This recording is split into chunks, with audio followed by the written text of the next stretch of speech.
Another day another morning, good morning everyone. চলে আসলাম আবারও বাপের বাড়ির খানা দানা নিয়ে একটি নতুন ব্লগ। আসসালামু আলাইকুম, ওয়েলকাম টু সুস্মিতা লাইফস্টাইল। সকালটা শুরু করার আগেই সবাইকে বলে নিচ্ছি আমি অনেক বেশি সিক, তাই আমার কণ্ঠটা এরকম। তাই সবাই আমার জন্য দোয়া করবেন যেন আমি তাড়াতাড়ি সুস্থ হয়ে যেতে পারি। আমার সকালটা আমি সুন্দর একটি কফি দিয়ে শুরু করতে চেয়েছিলাম, বাট কফির পানিটা এত বেশি গরম হয়ে গিয়েছিল যে কফিটা ফেটে গিয়েছে। এখন এটা কফি কম, রং চা লাগতেছে বেশি। তো এখন আমার কিছু করার নেই, কারণ আমি গরম পানি নর্মালি এভাবে খেতে পারি না বা গড়গড় করতে পারি না, তাই আমার গরম কিছু তো খেতেই লাগবে। তাই কফিটা যেহেতু বানিয়েছি এভাবে আমি খেয়ে নিতে পারবো। কিন্তু দেখতে কিন্তু একটু ইউনিক হয়ে গিয়েছে, তাই না? বানিয়ে নিয়ে গেলাম একসাথে নাস্তা খাওয়ার জন্য। এখানে আব্বু আবার বাহির থেকে নাস্তা এনে দিয়েছে আমাকে। এখানে ছিল পরোটা, ভাজি এবং ডিম পোস্ট এবং চা। আমি অবশ্য খাটে বসে খেতে স্বাচ্ছন্দ্য বোধ করি, তাই আমি খাটেই বসে পড়েছি খেতে। এভাবে ডিমের যে কুসুমটা থাকে না, হালকা হালকা কাঁচা, এই কুসুমটা খেতে আমার অনেক ভালো লাগে। আর খাওয়ার চাইতে বেশি ভালো লাগে এই কুসুমটাকে ফাটাতে। বাই দ্য ওয়ে, আপনারা কি কেউ খেয়াল করেছেন আমি একটা মিস্টেক করে ফেলেছি? কফিকে চা বলে ফেলেছি, কারণ দেখা যাচ্ছিল রং চায়ের মতো। তাই আমি নাস্তা শেষ করতে করতে দেখি আম্মু এখানে দুপুরে রান্নার প্রিপারেশন নিচ্ছিল। এখানে অনেকগুলো কাঁচামরিচ একসাথে নিয়ে এসেছে। এখন আন্টি আর আম্মু এগুলো বেছে নিচ্ছে এবং এখানে চিকেন ম্যারিনেট করে রাখা হয়েছে। দুপুরে চিকেন ভাজা হবে। এবার এখানে ফ্রাইড রাইসের প্রিপারেশন নেওয়া হচ্ছে। আন্টি ভেজিটেবল গুলো কেটে দিচ্ছে আম্মুকে। আমি আসলে অনেক বেশি সিক, তাই আর কি রেগুলার ভিডিও আপলোড করতে পারতেছি না। সবাই প্লিজ আমার জন্য বেশি বেশি করে দোয়া করবেন যাতে আমি সুস্থ হয়ে যাই।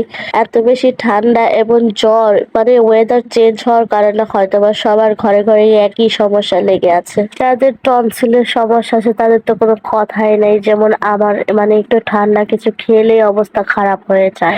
এখানে আবার আমার এত অসুস্থ, তার মধ্যে আমার ছোট ভাই নিয়ে আসছে ঠান্ডা একটা কেক, তাও একদম ফালতু একটা কেক। এটাই জাস্ট আমি দেখাইতেছিলাম যে এই কেকটা আমার একটু পছন্দ হয় না। আর এখানে আমি এগুলো বলতে বলতে দেখে আন্টি ভেজিটেবল কেটে ফেলছে, তারপর রান্নার ভিডিও আর নেওয়া হয়নি।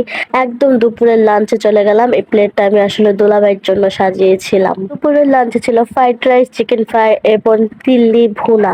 এখন ওইটা খেয়ে আমি দিয়েছিলাম ঘুম। ঘুম থেকে উঠে দেখে আম্মু পপকর্ন ভেজেছে এবং আমি আবার এখানে একটু মোমো তৈরি করব, কারণ আমার জ্বরের মধ্যে ঝাল ঝাল মোমো খেতে ইচ্ছা করতেছে।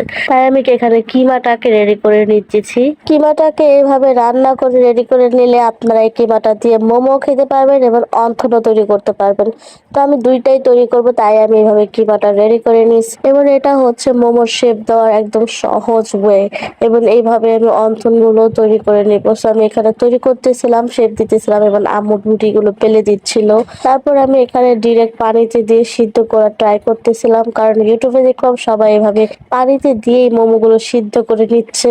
তো ভাবলাম আমি একটু ট্রাই করি এভাবে পানিতে দিয়ে সিদ্ধ করে। আমার কাছে মনে হয়েছে এভাবে সিদ্ধ করার চেয়ে স্টিম করাটাই ভালো, কারণ এভাবে করলে একটু পানি পানি থেকে যায়, যেটা টেস্টটা মনে হয় নষ্ট করে দেয়। আর এখানে আমি একটা সরিষা এবং ধনিয়া পাতা দিয়ে একটা সস তৈরি করেছি। সেই সসের রেসিপিটা আসলে ভিডিও করা হয়নি, কিন্তু সসটা খেতে অনেক অনেক বেশি ইয়ামি ছিল। আর যে জিনিসটা বেশি মজার সেই জিনিসটা শর্ট পড়ে যায়। সসটা আসলে লাস্টে শর্ট পড়ে গিয়েছিল এবং সসের যে কালারটা, উফ, এটা একদম আমার ফেভারিট কালার। মারাত্মক একটা সসের কালার হয়েছিল। এবার এখানে মোমো খাওয়ার পর আমি আবার চিন্তা করলাম যে এখন এগুলোকে অন্তন তৈরি করব। আসলে মোমোটাকে জাস্ট অয়েলের মধ্যে ফ্রাই করে নিব। ফ্রাই করলে এটা অন্থন হয়ে যাবে, মিনি সাইজের অন্থন। অন্থন খেতেও সবার অনেক অনেক বেশি ভালো লেগেছিল, আর আমার তো অনেক ভালো লেগেছিলই। সো আজকের ভিডিওটা আমি আর বেশি লং করব না, ভিডিওটা আমি এখানে শেষ করে দিব। That's for today, thanks for watching. আল্লাহ হাফেজ। সবাইকে ভালো থাকবেন, সুস্থ থাকবেন এবং আমার জন্য দোয়া করবেন।